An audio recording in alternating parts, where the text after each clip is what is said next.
Because understanding great literature is better than trying to read and understand yet another business book.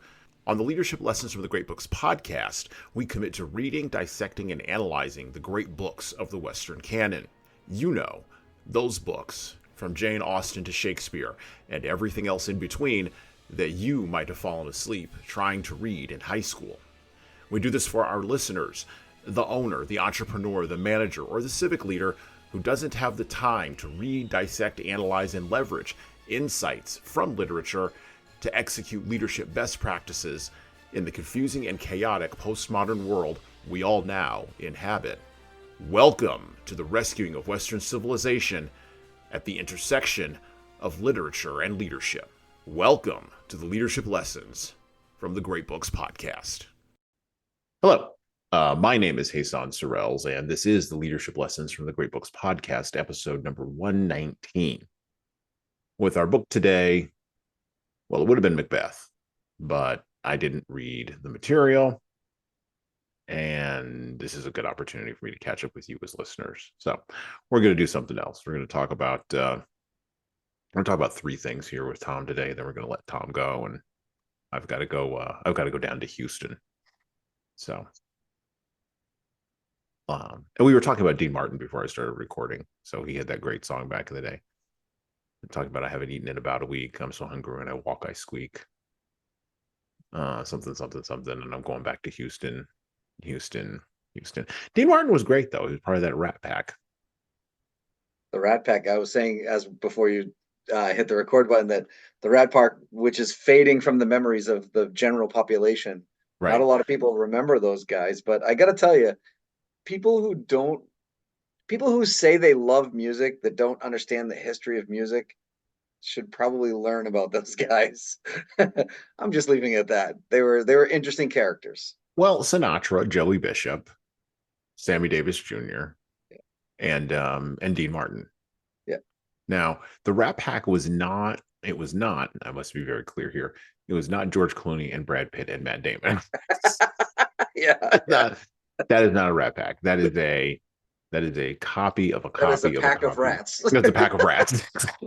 No, I'm kidding. I have no problem with any of those guys. Just Clooney. So I found out a weird thing. Apparently, this is a total conspiracy theory. A total conspiracy theory about George Clooney, but I found out this recently. There is a conspiracy theory that George Clooney was being groomed in the 90s and in the early 2000s to run for president. But the whole reason the CIA couldn't pull it off with him was because he couldn't remember his lines. I don't know how much truth there is to that. It's probably no truth at all, but it's a nice idea. Like he was part of like some MK Ultra program, and that's how he gets to be friends with Obama. I was reading something recently about, it wasn't George Clooney, it was Russell Crowe. I'm sorry. No, which one of them played Cinderella Man? It was Russell Crowe. That was Russell Crowe. Yeah. I was recently reading an article with him talking about when he first met Mike Tyson and how petrified he was. And then how the interpersonal how did he word it? The interpersonal growth of Mike Tyson over the last, say, 10 years has really made him develop into a human being, was the statement. Well, look. Mike Tyson was a man of war. And absolutely. Warrior. Absolutely. Flat out warrior. Yeah. Right. Like he knows everything. He's even said this in interviews. He knew he studied literally everything there is. I mean, that's what D'Amato did with him. That's what his coach did with him. He turned him into this warrior who was going to go out and battle titans, right? Because he was this little dude, right? Yeah. Or is this little dude. And you can only, just like Miyamoto Musashi in the Book of Five Rings found, you can only be a warrior for so long. Like you can only cut off the heads of so many people before at a certain point you got to put the sword down, or it just becomes like at the end of Miyamoto Musashi's life, and you find this out in the Book of Five Rings, he was beating people not with an actual like sword. He was beating people with a wooden sword. He was just smacking them about the head and shoulders. That's how good he was at sword fighting. That's Mike Tyson. Like he's just like, I watched the Jake Paul weigh-in thing like 2 months ago because that fight's never going to happen. But like, I was all excited. but I was watching the way, and he actually put his hands on Jake Paul, and Jake Paul freaked out. Yeah. Which is the correct response. Well, the problem is, I mean, Jake Paul's what, 30 something years his junior, right? So Jake Paul's Right. about 20, I think he's 28, 29, something like that. Mike Something like Tyson's that. 58, 58, somewhere around there. Yeah. Listen, he's not as good as he once was, but he's as good once as he ever was. If Mike Tyson hits him one time in the right spot, he's done. He's Yeah, done. he's done. One time. He will not be able, but the problem is Mike Tyson has to catch him. Right. He's got to run around the ring. He's just going to run around the ring. He's going to avoid him. He's going to stay away from him. It's not even going to be a fight. It's going to be stupid. Yeah, Jake Paul is 27 years old, not to be confused with Logan Paul, his brother, who's 29 years old. But okay. Yeah, 27. And he was born in 1997, which is insane to me because I graduated that year. I graduated before that year. You know what that makes us both old? That's what that makes us. Experienced. We're seasoned. We're seasoned citizens. Exactly. Seasoned citizens solving the world's problems. We're good. There you go. Okay. And Mike Tyson. I'm not even sure how we just got from the Rat Pack to Mike Tyson, but whatever. Well, your pack of rats, George Clooney, weird. Russell. There you go. That's how we wound up there. Okay. Yes. No. One last thing about the Rat Pack. I will say this, and then I'll move on. Those out of those four guys, out of Dean Martin, Frank Sinatra, Joey Bishop, and Sammy Davis Jr. I mean, other than Joey Bishop, who's sort of Pete Best, like in the Beatles, like he was just hanging out. Yeah. He was just happy to be invited.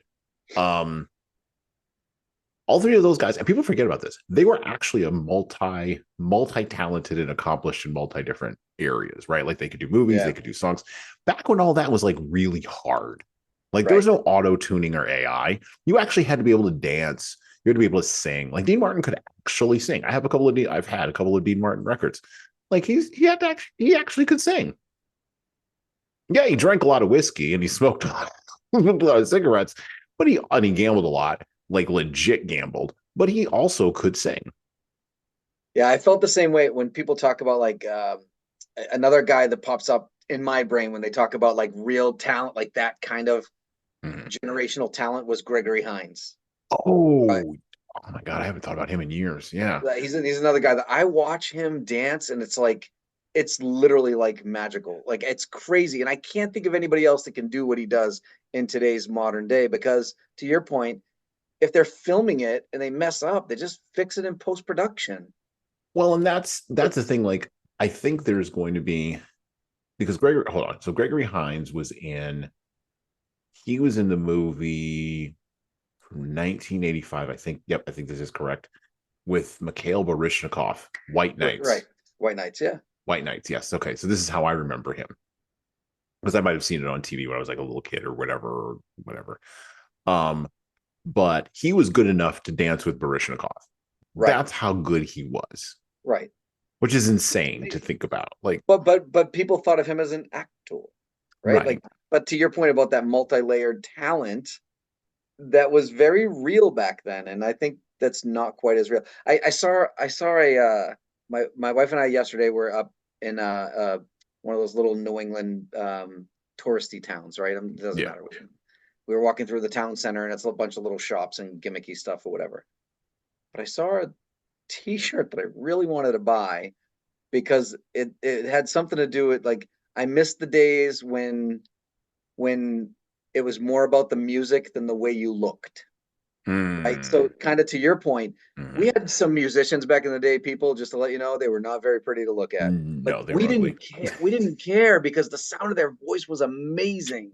And today, to your point with the auto-tune, producers look for looks first, talent second. That's such a travesty. Well, and that's why, like, who knew? I remember when, this is another ping pong in my head. But I remember when reality shows were a new thing, right? Right. And I was like, this will never work. No, I was wrong. It's like one of the top 3 or 4 things in my life that I've just been wrong about. I thought for sure that people would reject that. No, people actually want to see apparently, and we have now almost 30 years of evidence of this, speaking of Jake Paul being 27, his entire media life, other than with the internet, has been spent watching quote unquote real people, but they're really just airbrushed versions of reality, flop around and do outrageous things like the Real Housewives of wherever the hell, like, like, or whatever they're doing, like Survivor's up to season like number 455 or whatever. Like, give me a break. And I thought none of that crap would last because I thought for sure people would cry out for scripted shows, and apparently no one cares. The thing I find fascinating about the reality TV shows is, like, in the beginning of reality time, it was one of those things that we were like, oh my God, people really do this. People really live like that. Not realizing there was a show on, I think it was like A&E or FX or something like that. That actually, it was like a behind the scenes. It was like a show about reality TV. And they kind of showed you. It was a scripted show, by the way. It was a scripted show, but the whole point was it's kind of like, I'm trying to think of another. Anyway, it doesn't matter. But the concept was they were showing you the way that reality TV works, and that it's not as reality as you think, and a lot of it is scripted. Like, there's a lot more scripting in reality TV than people thought. I thought when that show came out, that was the end of reality TV, because to your point, if we think it is actually reality, we might tune in to watch, because we inevitably, you have to watch the train wreck, right? Like, it's like human nature to watch the downfall of other humans. So we want to watch all that craziness. But as soon as we realized and somebody opened up the curtain, so to speak, and we realized that a lot of that was scripted and it was prompted, and things were like, people were told what to do and what to say to make it look more real. Or I thought for sure that we were going to be like, oh, that's what it is. This is BS. I'm not watching reality TV anymore. But that didn't happen either. No, that didn't happen either. No. Well, apparently we all know it's not reality. We still watch it. Well, apparently reality show TV producers are like the worst people on the planet. Yes. Because they're like telling people things and ginning up controversy, and they're amateur. They're designing backstabbing at its best. Exactly. And they're probably better psychologists than most marketers are. Like, you could probably, it's insane. Like, instead of hiring a marketing department at your startup, just hire a producer from a reality TV show.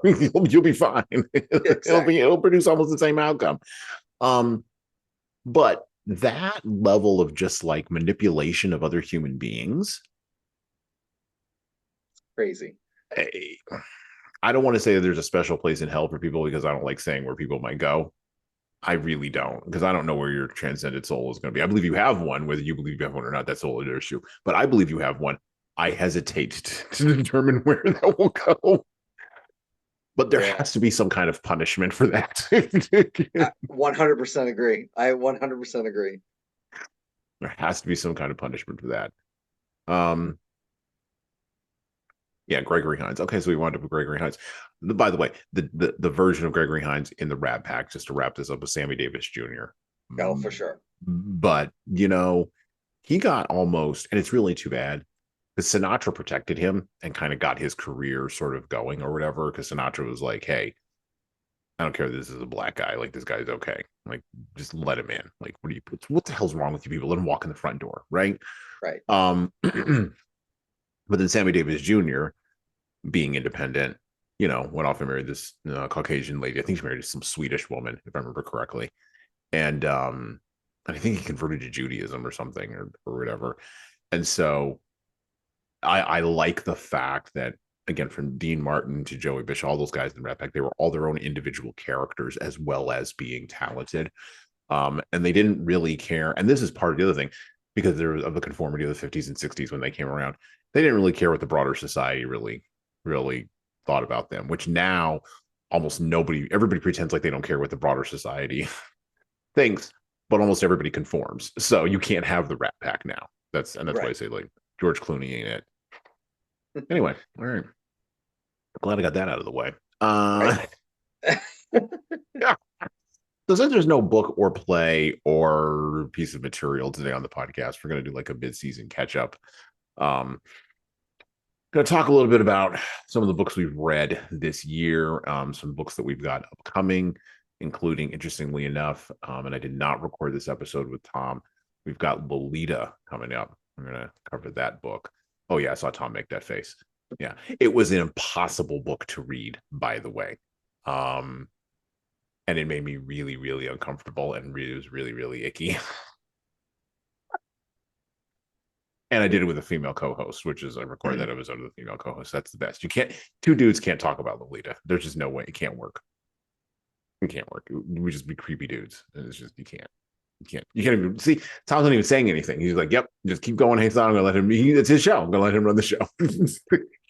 So, but we've got that coming up. We've also got Fahrenheit 451 coming up. We're going to cover that. So next month in September, we're going to cover science fiction books. A great book. I'm actually reading that right now. It's like the third or fourth time I've read Fahrenheit 451 in my life.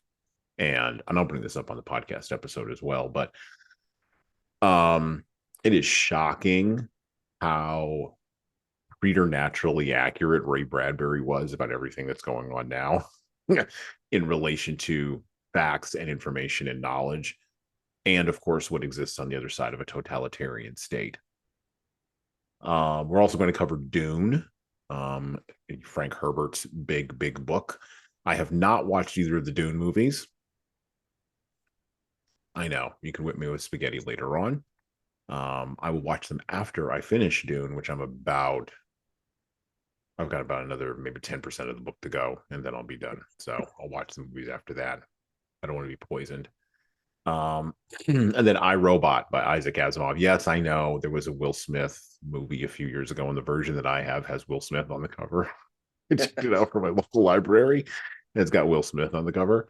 And I was like, oh my God, what is this? And the only thing that I heard in my head was, oh, hell no. Like we said from Independence Day. That's the only thing I heard in my head. You did not shoot that green shit at me. That's right. That's right. That's correct. Except with robots, right? So I'm going to read Asimov. And then upcoming in the future, after we get out of the month of September, let me pull this up. Because there's a few books coming up, which I know Tom is going to be interested in. I think we're going to read Empire of the Summer Moon. We're finally going to hit that book up, which I know Taylor Sheridan, he of Yellowstone fame and all the Yellowstone spinoffs, has gotten a hold of that book, and he's going to do something with it. I have no idea what, so we need to get on that before he releases his show. But we'll do that. Hold on a second. I'm pulling up my reading schedule here. And then let's see. We are also covering a couple of military books are coming up in November as well. And then December is going to be Christmas or the holidays, winter holidays, depending upon how you frame that in your particular zeitgeist. And we will be reading some books then. Maybe not A Burglar's Christmas, maybe not Willa Cather like we did last year, but we'll definitely be covering something. So, oh, and we got a couple of outliers coming up. So I have a couple of people who wanted to come on and wanted to be guests. And so one of them is really interested, and I'm kind of excited about this, in reading the book with us, covering the book in Endurance, about Shackleton's voyage to the Antarctic.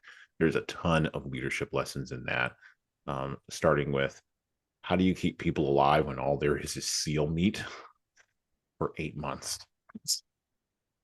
The winter goes on for 8 months in the Antarctic, and if you're stuck in the ice, you're not going nowhere. And you still got to get the boat out. Yeah. Yeah. Yeah. Pre-modern problems require pre-modern solutions. for sure. So yeah, so that's some of what we have coming up.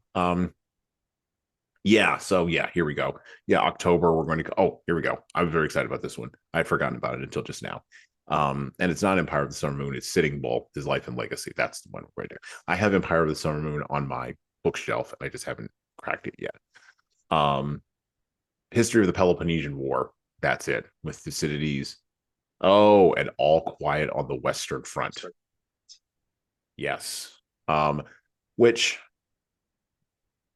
I saw the German film that they released on Netflix, or that was released on Netflix now, it'd be almost 2 years ago now. And other than the original film, which was made back in the, I want to say back in the 20s, it's probably the best version I've ever seen of All Quiet on the Western Front. So here's a question for Tom. Why is it so hard to get World War I movies correct? Like 1917 and then All Quiet on the Western Front, and then there's nothing else after that. I can't think of anything that ranks maybe in the top 5 or top 10. That's a actually great question, because I think part of it, right, is like the data points that we have are very skewed, right? Mm-hmm. Because today's, as we move forward in human history, we have a lot. It used to be the victors write the story, right? So Right. whoever won the battles, where that's what you were reading from. And today, and I probably not much after World War II, you started getting like journalist correspondence embedded with military people, so there wasn't just the winners. You'd hear winner and loser kind of versions of the battles. And as you go backwards in history, you don't have that. You don't have that unbiased view of, matter of fact type stuff. So I think that's part of it, because my wife and I were just talking about this. She loves period pieces about, King Henry VIII and the wives and all that stuff, right? And she's a really good student of that era. So when she'll watch a particular show like The Serpent Queen or Rain or whatever, it doesn't matter. The Tudors, pick your poison. She literally will pick them apart. This one's good, this one isn't, this one's historically accurate, this one sucks, whatever. And part of it is because we take creative liberties with the gaps. Right.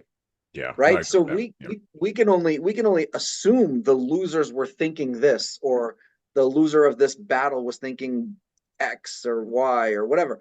We can make those. There's not a lot of actual recorded history about what was happening on the other side. Well, there's not a whole lot of fascination, or at least there wasn't until, I think, to your point, the backside of World War II. Right.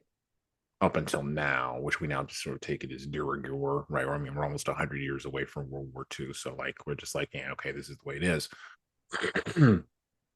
But there's no, the motives, and you'll see this, I've already started reading Thucydides, right? In the history of the Peloponnesian War, Thucydides, as a historian, tries to lay out what the casus belli, what the reason for the Greeks going to war against each other was, right? That's the whole point of the Peloponnesian War. But a historian, well, we didn't have psychologists, so historians were laying out what the psychology was, because psychology didn't exist as a field or as a function. And so what you have now is you've got psychologists going back and looking in history, trying to do the historian's job of trying to find motives inside of people, right, when they didn't write any of that stuff down because they weren't personally curious about any of it. That's They what I'm just saying. So we're making in the world. assumptions. Right. Yeah. Like I started watching, I was on a plane recently, to your neck of the woods, actually, flying back from your neck of the woods. And I decided to watch some Apple TV or whatever, because that's the only time I ever watch it. I'm not paying for Apple TV. I'll watch it on the plane. Me neither. I forget that. But I watched the first maybe like hour of Napoleon, the Ridley Scott Was movie that just came out. Yeah, Joaquin Phoenix. Phoenix? Yeah. Yeah.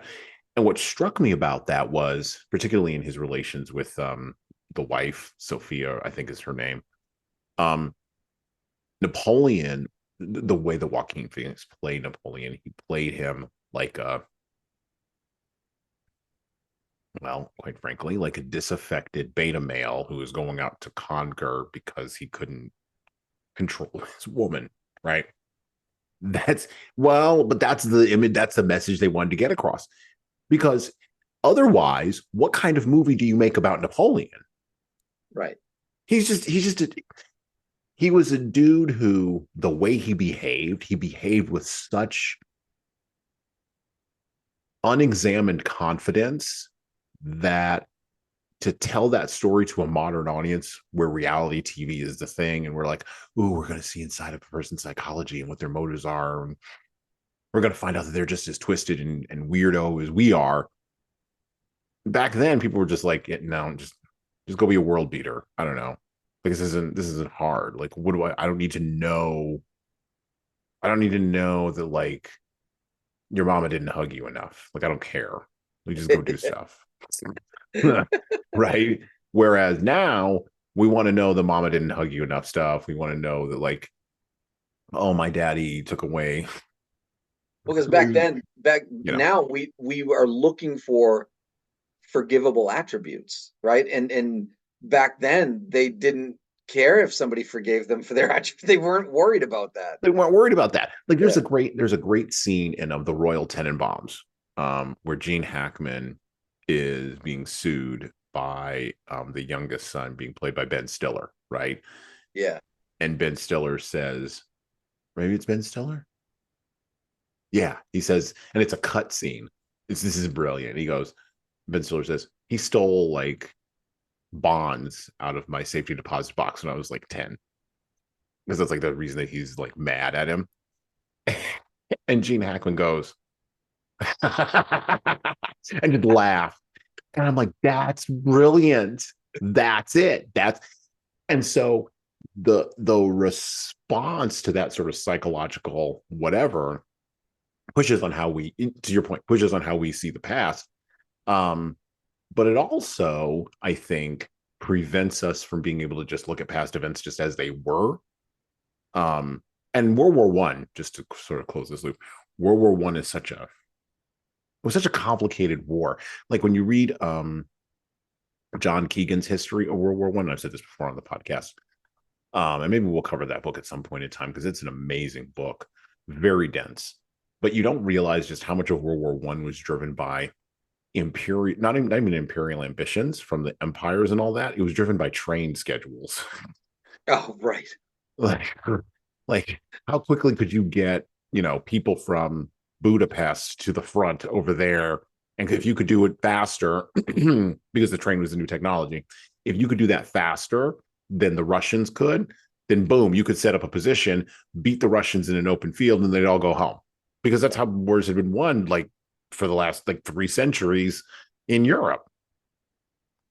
On that giant flat plane, like, just show up. And everybody's train schedule worked out perfectly for World War One, except what didn't work out was all the stuff that happened after you got the troops where they needed to be.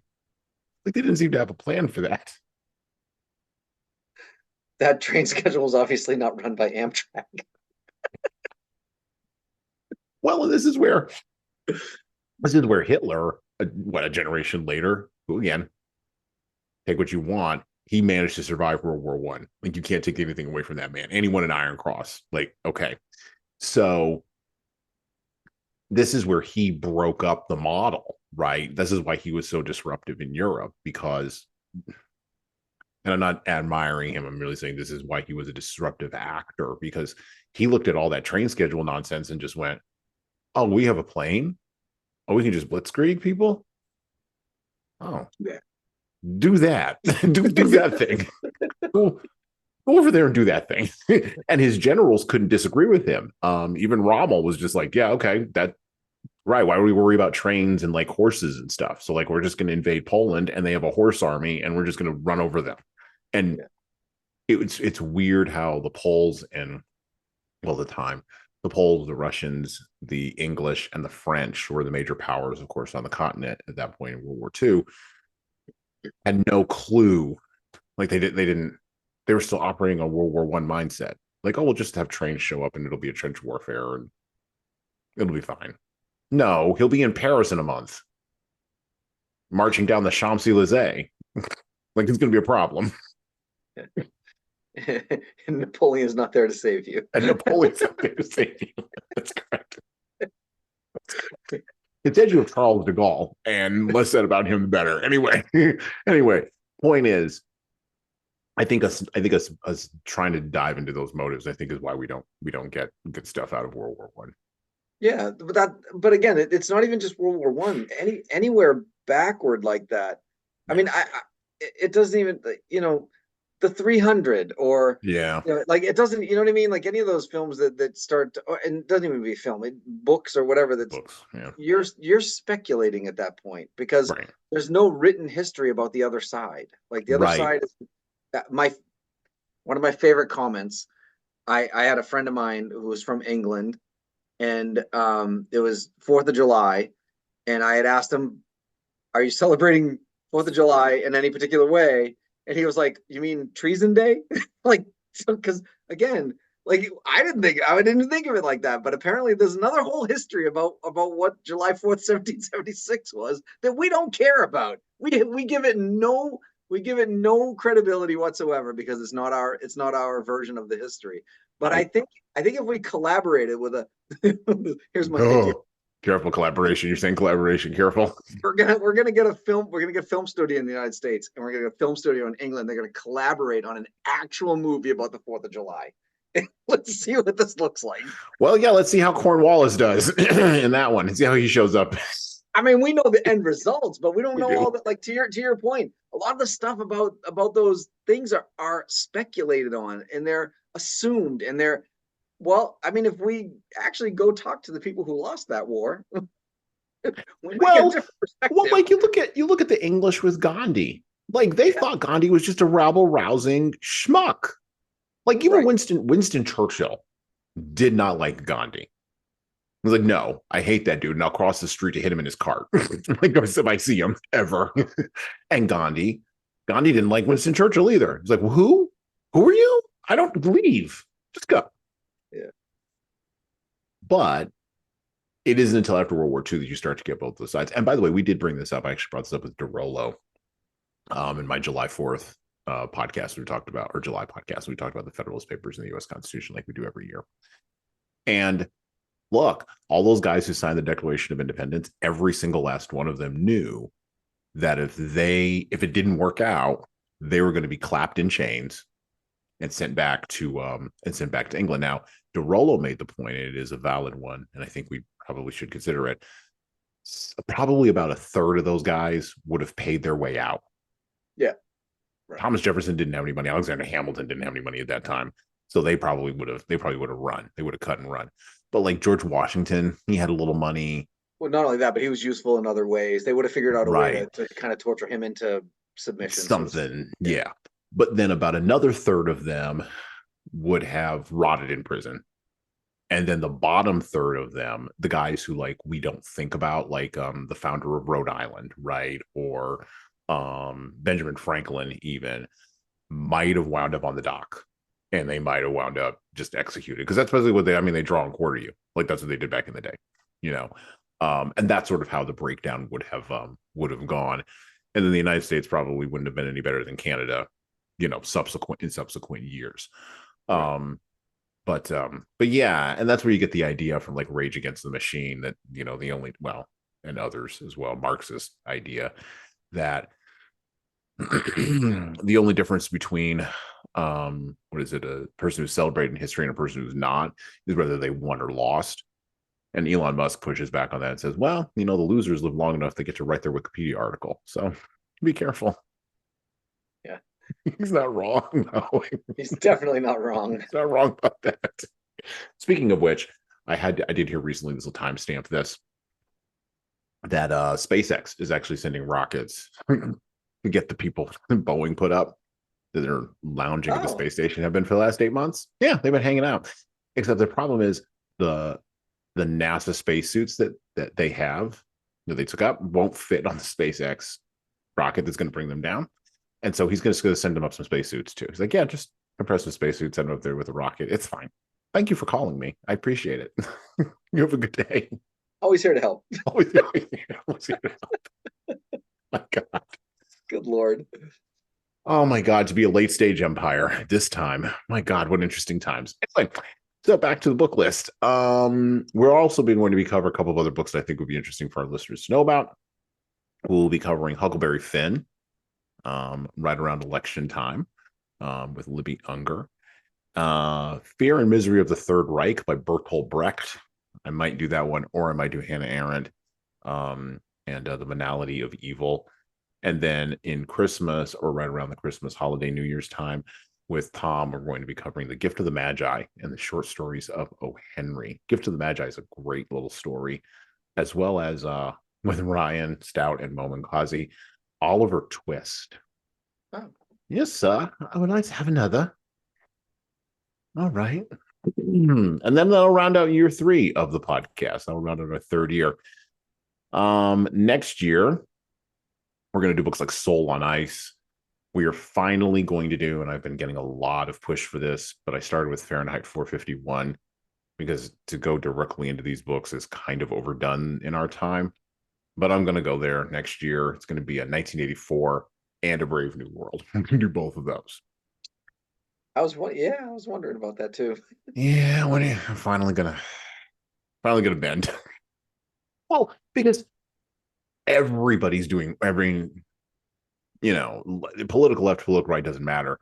Everybody's pulling from Orwell now to describe our particular, cultural moment. Less so Brave New World, but if you read like high intellectual stuff, they're pulling from Huxley like left and right, right?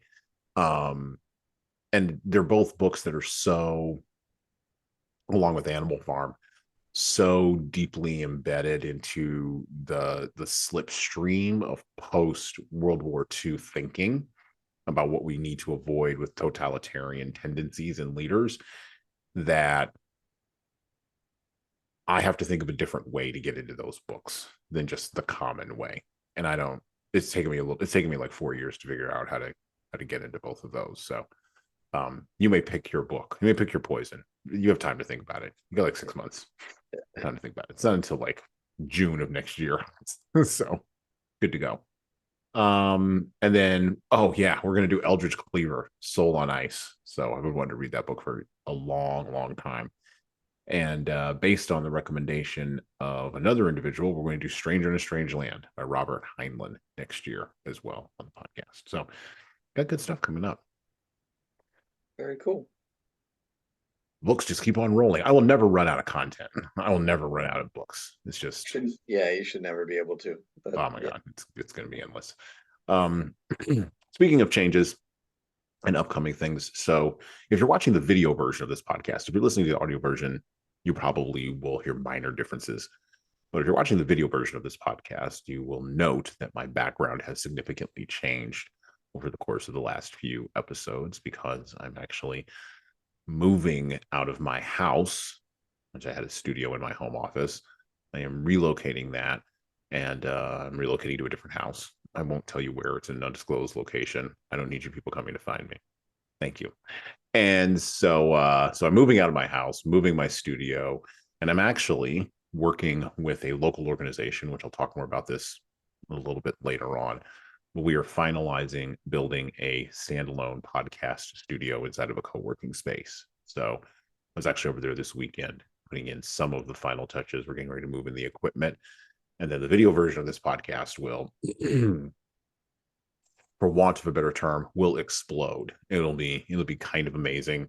We'll have our own dedicated podcast studio with dedicated mics, dedicated computer equipment.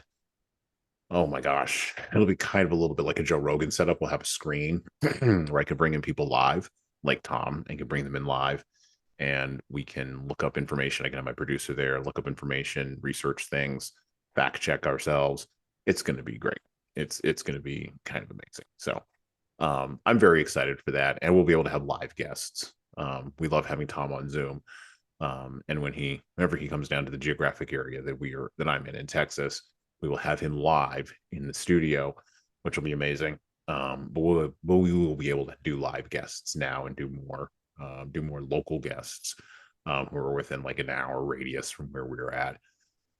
So show's about to grow. It'll be very exciting. Exciting times. Yeah, are you excited about podcast studio? I mean, it won't impact you. You're still in your house, but I'll still be on Zoom. But I'm excited about the idea that I think that does bring it to another level. And when you bring it to that other level, it increases the audience, it increases the exposure. Like there's a lot of other things that happen. So the fact that I'm still going to be on Zoom doesn't hurt that fact. So I'm pretty excited for you. I think it'll be really good for you. Yeah. You haven't really lived until you've put on 2 layers of flat black enamel on a Saturday. You haven't really lived till you've done that. It's my least favorite thing to do around the house is paint. I just hate it. I just hate it. So my wife never lets me paint. Never. I am banned from painting the house. She does all the painting. We painted a door once. And then we got engaged, and then we got married, and then that was it. That's the last time I painted in my house. That's the entire story, folks. That's the whole thing. That's the narrative structure. The beginning, the middle, and the end. Now, I was painting this weekend for the podcast studio with the partner of mine who I've gone in on this, who owns the co-working space. And my wife goes, "He must really love you." You paint the studio. Like, I can't possibly screw it up. It's black paint. It's black paint. Yeah. It's black paint. I can't. There's no way to mess this one up. So, and we're going to put up the sound panels and all of that. And we'll actually be able, I think the room will be the studio size, and it's only 9 by 13. So it's relatively small, but it's the beginning of our much larger ambitions to potentially not only produce the Leadership Lessons from the Great Books podcast out of that space, but we'll also be producing the Growth Craft podcast, which I also partner with Tom on. We'll be producing some local podcasts out of that space as well. We've already got soft offers from a couple of local brands here, and I'll be doing a lot of podcast production, off-air podcast production, and maybe some on-air voiceover stuff. And we'll also be able to do voiceovers because it's a soundproof room, so we'll be able to do voiceovers. And even, I love this, we'll even be able to do audiobooks. So I will finally not have any excuses of my children or dog running around in the background. I will finally do the audiobook version of 12 Rules for Leaders, The Foundation of Intentional Leadership, my third book, which I've been promising an audio version of for literally years now. And I will actually do it because I have a studio, and now I have no more excuses. Yeah. So there you go. Exciting times. That is exciting. It's very cool. Very cool stuff. Cool. Well, and it's a great opportunity also for me to, my partner and I, to give back to the local community, and to get young creatives in. And, producing a half-hour show for a young creative that they do maybe once a month or twice a month or even 4 times a month is not going to be hard.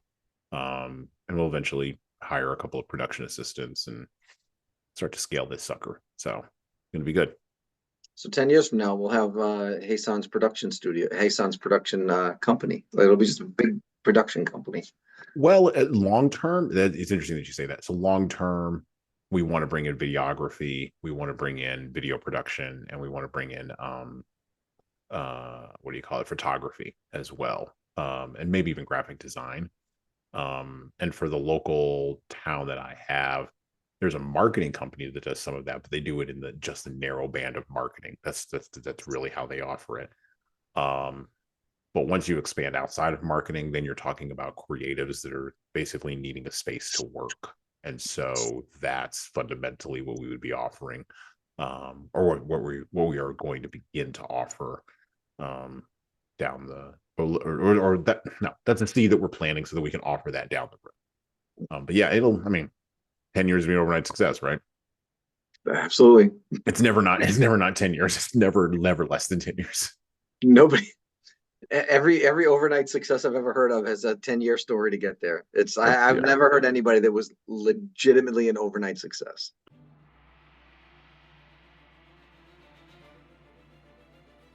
Hello. So I'm going to do some shilling here, and hopefully this will be a pause in our riveting conversation for you. I have an offer for you. My most recent book is 12 Rules for Leaders, The Foundation of Intentional Leadership. It's available in paperback, hardcover, or as an ebook on Amazon, Barnes & Noble, Kobo, and any other place you order books.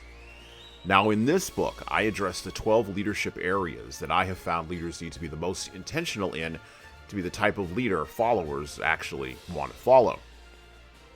From establishing a foundation of leading teams through managing conflict effectively, all the way through leading teams through change, knowing what to do and why to do it can help readers, like the ones listening to this show, become better leaders.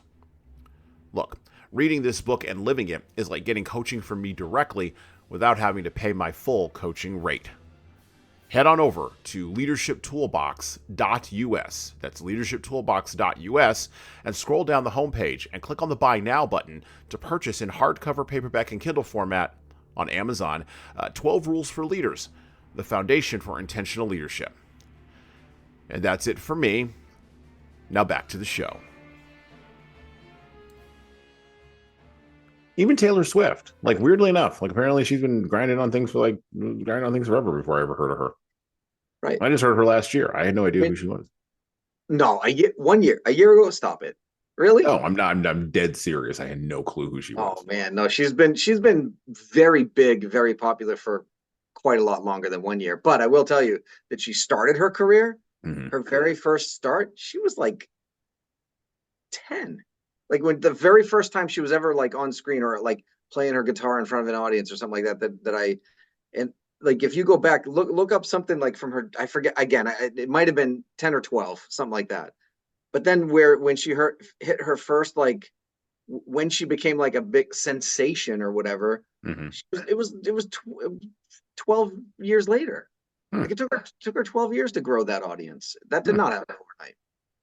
No, and you know what? And I'm not minimizing her, taking anything away from her. I'm just saying, like, that wasn't she wasn't on my radar because I'm not really her audience, you know.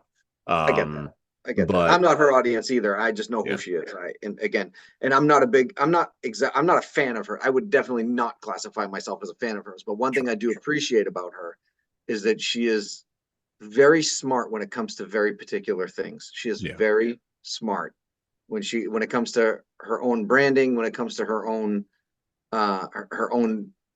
business practice. Like she's very smart handling herself. I will. So here's the thing that's interesting to me.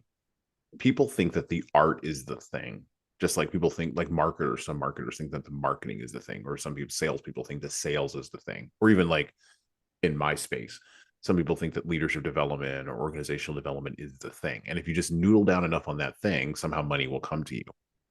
But the thing is, you have to care at least minimally about all of the other stuff around that and get good at that so that you have the freedom to do that thing. And a lot of people don't understand that. A lot of creatives don't understand that. Which is why the whole like, I'm going to teach you how to be a better coach, or I'm going to teach you how to be a better podcaster, which is sort of where I'm at, right?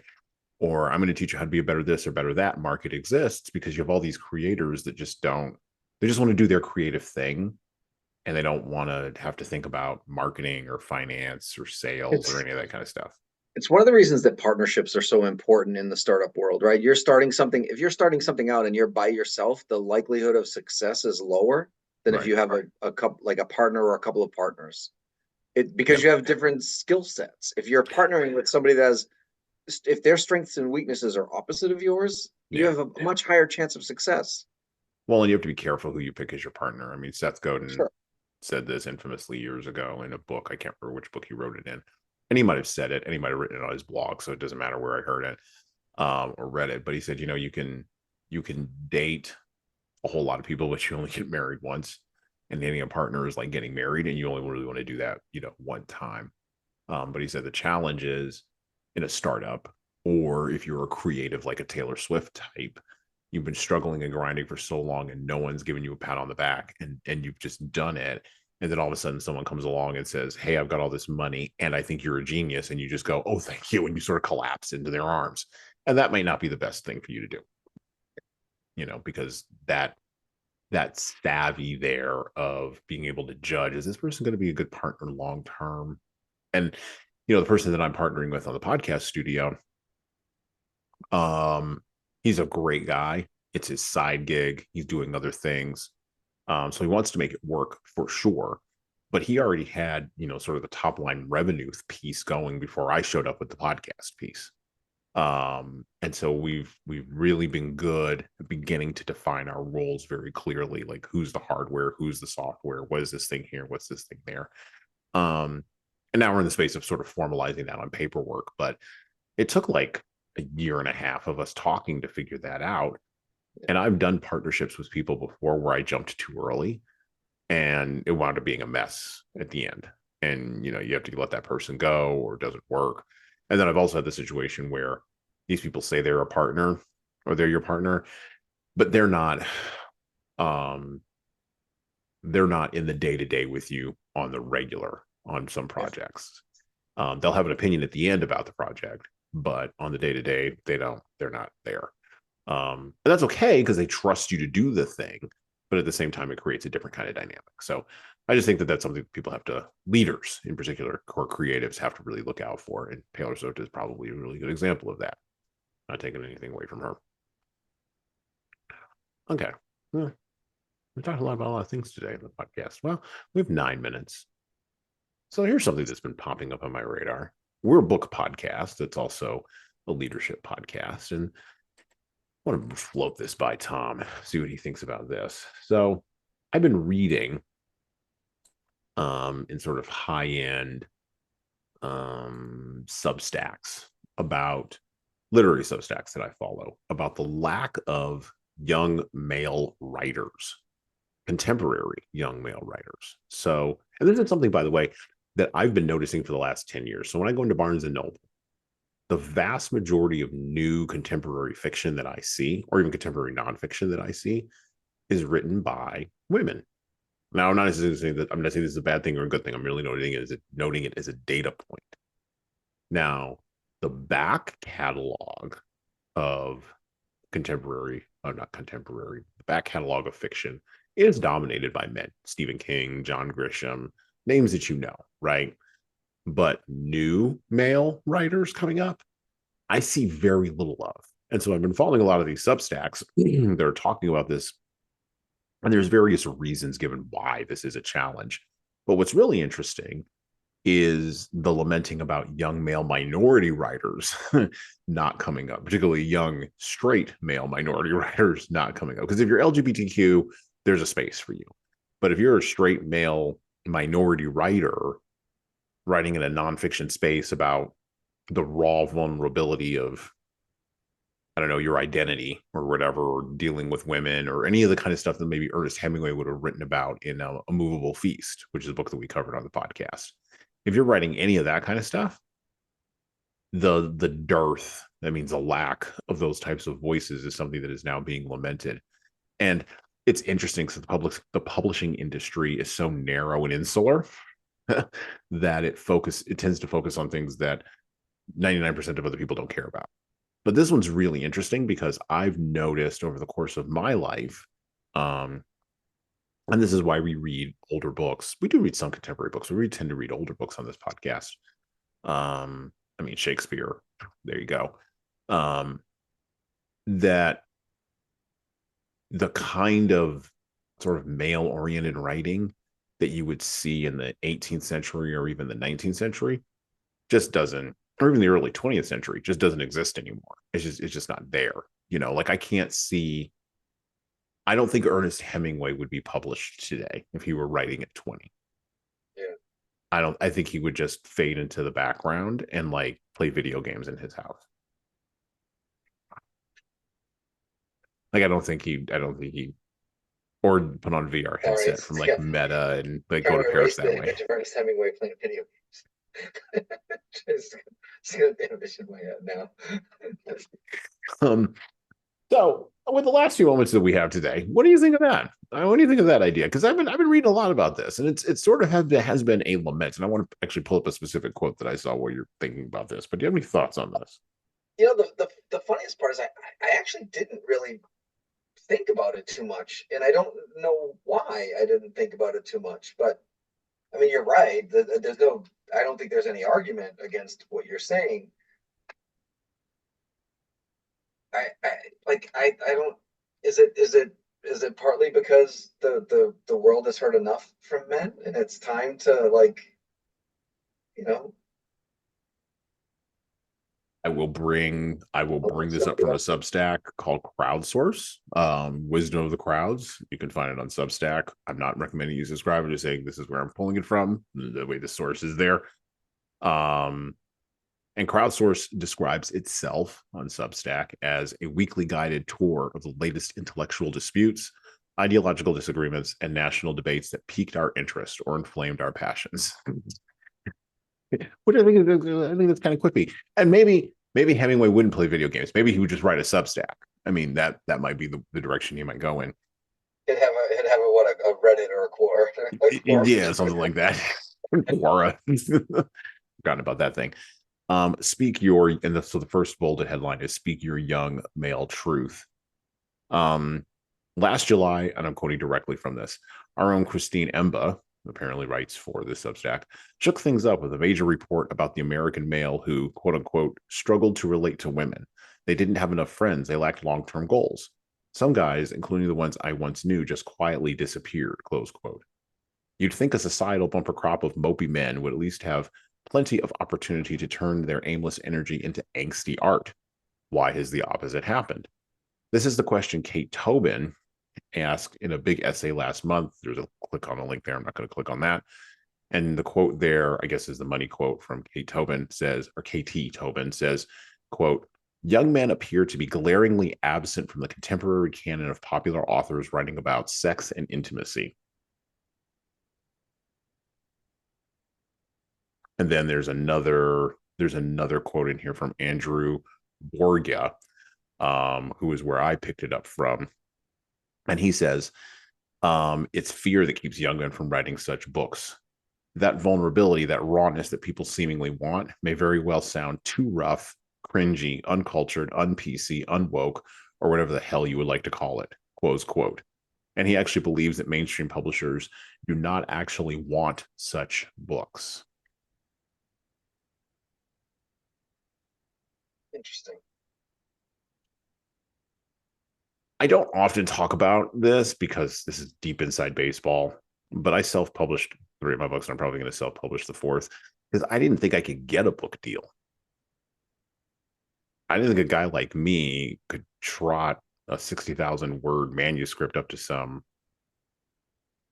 literary editor in New York and be like, hey, I got all these podcasts, I got all these tweets, I got all these blog posts. Do you want to publish me? Like, I didn't think that was good. I didn't think that pitch was ever going to work. Yeah. Now you're in sales. I've been asked several times about why I haven't written a book yet, and actually, you're exactly what you just said was why. First of all, I have no interest, urge, or desire or energy to self-publish, and I know, at least I feel similar to you. Who's gonna publish me of all? Like, no one's publishing me. Come on, right? Like, not when they got in every genre that I would potentially write in, whether it be sales or marketing or business development or revenue, whatever. There's some sort of guru out there that's already published that's crushing it, right? Like the Grant Cardones of the world and whomever, right? Like, so they don't need another one. They just don't need it, and that's my philosophy. That's why I've never written a book. I have no urge to be what if you in that world.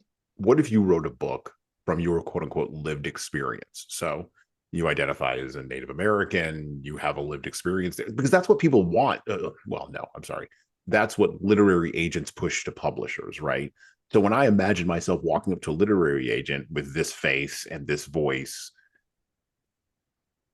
like there's a certain set of experiences they're going to assume I'm going to bring to the table, and then I just open my mouth and start talking, or they read the manuscript and it's like, oh, that's not, oh, we don't, you're complicated and nuanced. Oh no, we weren't looking for that.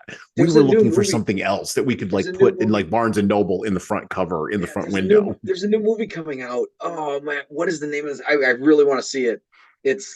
It's about a black author, and the publisher literally says, you're not black enough. Like, you have to write more black. And he's like, what? Like, is it American Fiction? Is that the one you're talking about? I really want to see it. I forget who's in now. I even forget who's in it, but like, I remember seeing the preview at one of the movies. I think I was at Deadpool 3 or something. I don't know, whatever. Which, by the way, yeah, American Fiction with Jeffrey Wright. Yes, that's the movie you're thinking of. Yes, and that's not out yet, right? It comes out soon. No, it came out September 8th of last year, 2023. Oh, so I Um, might have saw a preview for it coming into streaming service or something like that then. yeah. Yeah, But and I'm just going to read this off of Google. It says, Monk is a frustrated novelist who's fed up with the establishment that profits from black entertainment that relies on tired and offensive tropes. To prove his point, he uses a pen name to write an outlandish black book of his yeah, own, a book that propels him to the heart of hypocrisy and the madness he claims to disdain. yeah. Which I is can't probably the direction I would have gone in. I would have been like, "Oh, this is what you want? Oh, here we go." because to your point though, it's like they saw a black author and they just expected a certain thing, and when he didn't Right. write that way, and he's like, "F it, I'm gonna go do something like this." And it just looks like it looks like it's a very good movie. Yeah. I haven't seen it yet. I didn't realize it was a year ago because I would have already watched it. Trust Yeah. me. I thought it was coming out soon. I Well, would didn't. you be willing to play that kind of game? I wouldn't play that game. That's why I self-published, because I don't want to play that game. No, I would But not. like my fourth book is going to be a contemporary cultural critique kind of book, and it is going to be nuanced, and it's going to be, I'm publishing parts of it on Substack right now. I mean, it's, the 10,000, 12,000, 15,000 word, essay, sort of Joan Didion cross with James Baldwin kind of thing. But I did write a book proposal for it, trying to think about, could I get a literary agent to publish this? And after talking with a couple of other people who were in the industry, they were like, I don't know, maybe you could, but you're in a post George Floyd world. You can't Right. get published. And I'm like, that's Exactly. insane. I'm the person you people are looking for. Right. Tom is the person you people are looking for. like, like, and you're telling me that you're telling Tom he's not native enough? Like, is that really what you're telling Tom? Like, really? And the person, by the way, who's making this judgment, the vast majority of literary agents are, and this is not a judgment, this is merely, again, a data point, Caucasian women. They are the gatekeepers. Middle aged women, by the way. I wasn't going to bring that up, but sure. We're not going all JD Vance here. I'm not going down that road. No, we're definitely not going down that road. Not going down that road. And you don't know what that is, you can go Google it. But my point is, when you have that on the one hand, but then on the other hand, you're lamenting the lack of those voices. You're pointing out a tension, but you're not presenting any solutions for how to solve it. You're just pointing it out. Yeah. Yeah. Yeah. But to answer your question, no, I would not play that game. Right. I wouldn't do it either. Yeah. Okay. All right. Well, that was a short answer to a long question. All right.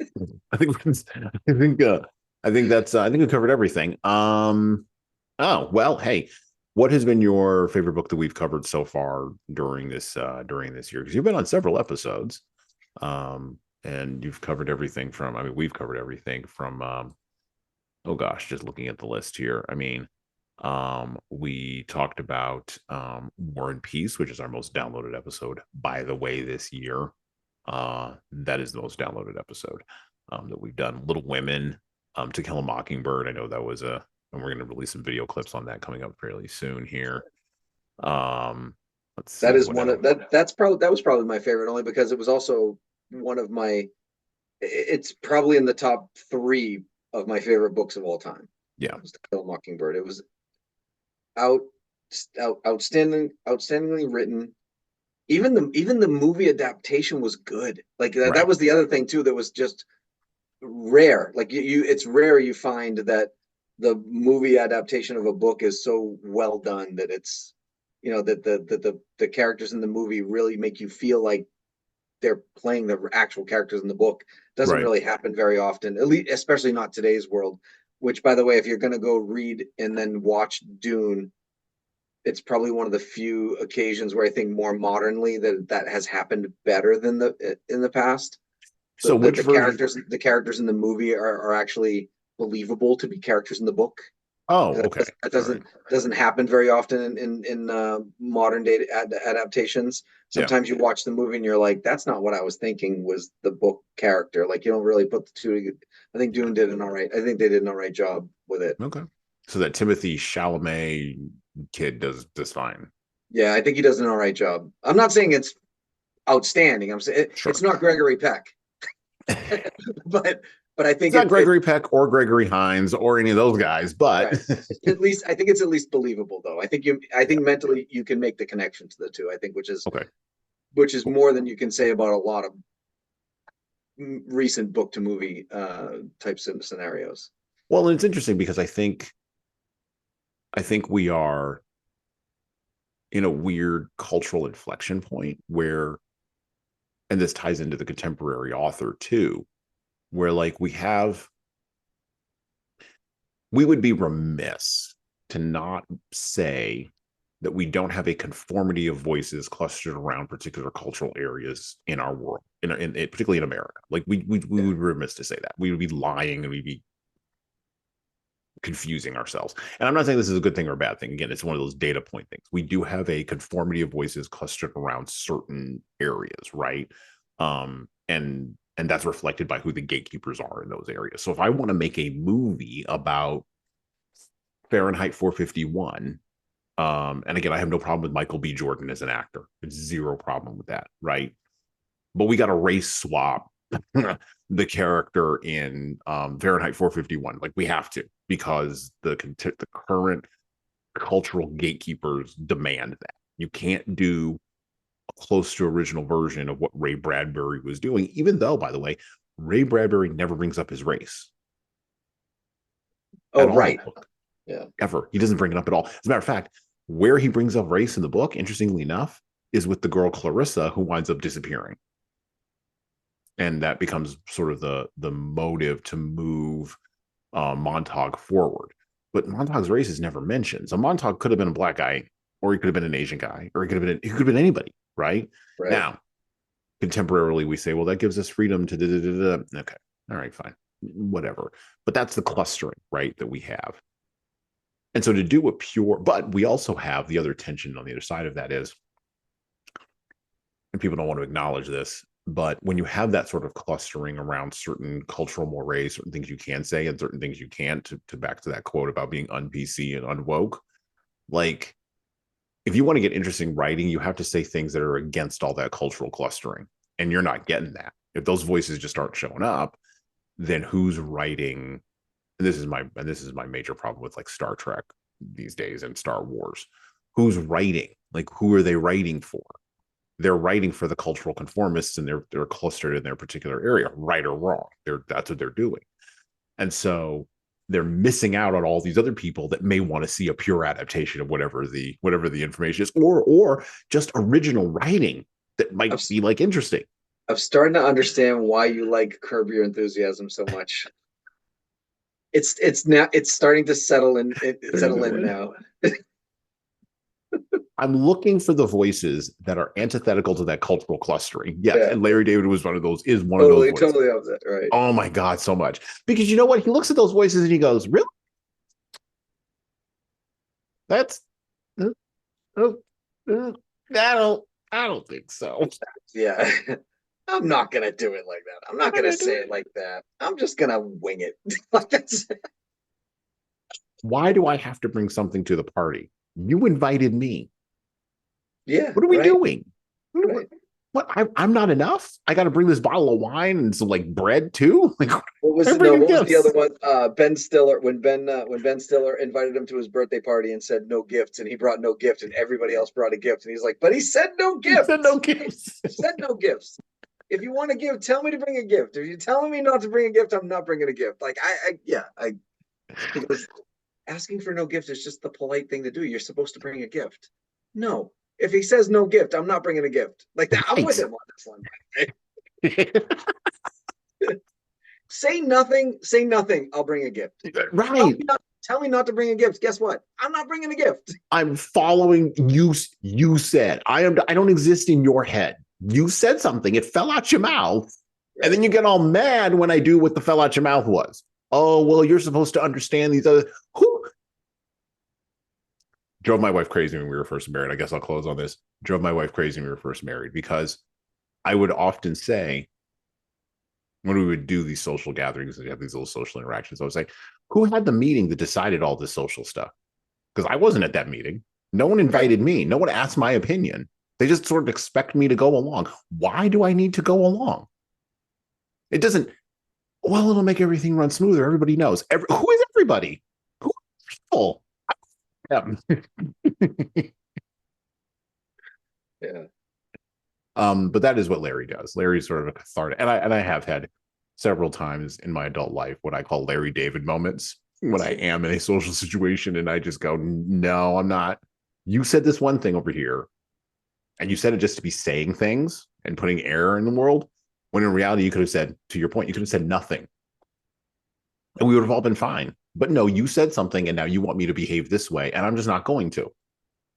Right, because we do follow a certain social norm, right? Like there aren't social norm. If somebody invites you to a birthday party, you just assume you're bringing a birthday gift. Like there are certain social norms, but when words come out of your mouth, you change the dynamic of that and you create your own environment. And if you're doing that, then you shouldn't be upset if the environment comes to fruition. Like, right. And this is the problem that Larry has. People want to get upset, but they don't want to accept responsibility. My last birthday, I was Ben Stiller. I said, first of all, I don't like celebrating my birthday anyway. I didn't want a party. I don't like it. I don't like the attention drawn on me in that sense. Sales and marketing, sure. I'll draw the attention to myself all day long. Podcast, absolutely. I'm not afraid of the camera, but I don't like my birthday. For whatever reason, I just grew up not liking my birthday. Yeah. And my wife was like, well, I have to have a birthday for you. It's this particular number now, and everyone wants a party, blah, blah, blah. And I said, fine, but tell them, do not bring gifts. I do not want gifts. And so she was adamant, do not bring a gift. Tom said, do not bring a gift. And this is and she literally, because she watched Curb Your Enthusiasm, this is not a joke. This is not like she went through this. There was like 5 lines. This is not a joke. This is not do not bring a gift. I'm going to say it 3 times here so you understand. Tom does not want gifts. He just wants you to be present. Right. And out of everybody that showed up, there were 2 people that actually brought gifts. One of them was a little bit a little bit older. So I didn't get upset. That's their prerogative as my elder. They're my elder. I said, thank you very much. I appreciate it. Thank you. 2 of them, that was it. Everybody else just showed up and had a party. And I was like, fine, I'm fine. There you go. Right. And by the way, I had zero upsetness to myself that they didn't bring gifts. Right. I would have been more upset if they bring. Exactly. And the other thing is Larry is surrounded by all these people that don't take him seriously. So like from Cheryl all the way. Oh my, Susie's the worst, but Cheryl. Susie's Jeff's wife, right? Yeah, Susie's Jeff's wife. Yeah, oh he's God, stuck with that. She hates him. She hates that woman. She hates that guy so much. She regrets her choices so much, and yet she made that choice. And she's not going anywhere. She's going to ride and die that sucker, but she hates her choice. It's amazing how he wrote that character. But Jeff Garlin, this is where Jeff is brilliant, because Jeff can actually tell Larry, well, look, all these people are thinking these things and are saying these things, and this is the reason why they're saying these things. Do you want to play? And Larry's like, no, I don't. Yeah. So I understand what you're saying. I get the explanation. I just don't want to play. And then Jeff, to his credit, he goes, okay, that's fine. I'll ride along with you. Let's see where this social experiment goes. Yes. Yeah. Yeah. So yeah, I'm a huge Curb guy. I guess the male version of Susie on that show would be Bob Eisenstein, who just, oh my God, like the things that Marty Funkhauser, the Funkhauser does. I'm just like, wow, dude. Okay. Like Larry said, don't do this thing. Or Larry said, you needed to behave. And in later seasons, Larry starts telling Marty there's certain ways to behave. And so he'll turn it on and turn it off. Like there's certain ways to behave here. And if you don't behave these ways, I can't help you. And so he knows what the social structures are. We know. It's just independent thought. Independent thought is what we actually want to cultivate here. So you actually get creativity, and conformity is killer. Anyway, I do like that show. I'm glad you're coming along. I'm glad not the light is finally like the sun is like rising on why I'm like a huge fan of that. Oh no. I'm starting to understand why you're a fan. I I just don't. I quite honestly, I find it a little boring. I think maybe it's just because it reminds me of my life, but it might be just because it's, I actually, it's not, it's not that funny. It's like, and it's not, and it's, I don't know. I, to your point, I do understand why. I'm starting to understand why other people like it. Right. Yeah. No, that's fine. That's fine. And there could be things. My wife loves it. She thinks it's absolutely hilarious. Yeah, as I've said before, as I've said on the War and Peace podcast, I should have your wife on. Like, why am I talking to you? I don't know. I have no idea. You should be talking to her. All right. Well, I think we're done talking here. I think we're good. I think this is our mid-season show. We actually should do one of these every year. I mean, we mid-season decompression. Decompression, yeah. So we could like turn the corner, around this. I mean, we didn't really resolve anything, but that's okay. And we didn't really talk about leadership, but that's okay too. Well, no, actually we didn't. We talked about the Rat Pack and everything else, but we didn't talk about leadership, but that's okay. So yeah, we're gonna close here. All right. So you've been listening to the Leadership Lessons from the Great Books podcast, and with that, well, Tom and I, we're out. Thank you for listening to the Leadership Lessons from the Great Books podcast today. And now that you've made it this far, you should subscribe to the audio version of this show on all the major podcast players, including Apple iTunes, Spotify, YouTube Music, and everywhere else where podcasts are available. There's also a video version of our podcast on our YouTube channel. Like and subscribe to the video version of this podcast on the Leadership Toolbox channel on YouTube. Just search for Leadership Toolbox and hit the subscribe button there on YouTube. And while you're doing that, leave a 5-star review if you like what we're doing here on Apple, Spotify, and YouTube. Just go below the player and hit 5 stars. We need those reviews to grow, and it's the easiest way to help grow this show. And tell all your friends, of course, in leadership. By the way, if you don't like what we're doing here, well, you can always listen to another leadership show. There are several other good ones out there. At least that's what I've heard. All right. Well, that's it for me.